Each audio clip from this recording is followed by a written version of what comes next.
The Black Harvest. Chapter 7. The Offering. Thomas's breath hitched in his chest as he watched the scene unfold before him. The villagers, their faces hollow with a mix of fear and reverence, stood motionless as the Reaper, its form grotesque and towering, loomed over Caleb. The eerie chants continued, growing louder, filling the air with a sense of inevitability. Caleb's eyes locked with Thomas's, wide and pleading. His mouth moved, but no sound escaped. The fear in his eyes was palpable.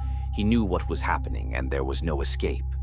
The Reaper, its skeletal frame gleaming under the faint moonlight, lowered its head slowly, as if acknowledging Caleb's fear.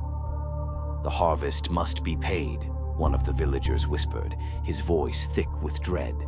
The Reaper reached out, its bony hand extending toward Caleb, who trembled violently as the hand brushed his cheek, cold as death itself. The air around them seemed to freeze, the wind halting as if time had stopped. Thomas's heart pounded in his chest, panic clawing at him. He had to do something. He couldn't let Caleb die, not like this. But what could he do? The Reaper was a force of nature, an ancient evil beyond comprehension. He backed away slowly, the weight of the moment pressing down on him. He had to think. He couldn't just stand by.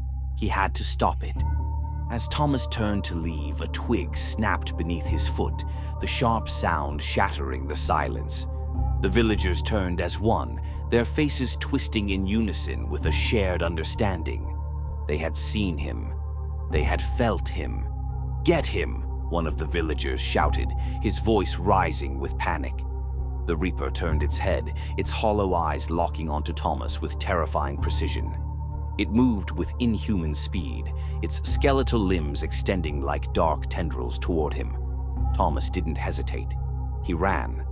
The forest seemed to close in around him as he sprinted through the underbrush, the sound of footsteps heavy behind him. The wind picked up again, whipping at his face, but it didn't help. The Reaper was close. Thomas could feel its presence closing in, a cold weight that pressed against him with every breath he took.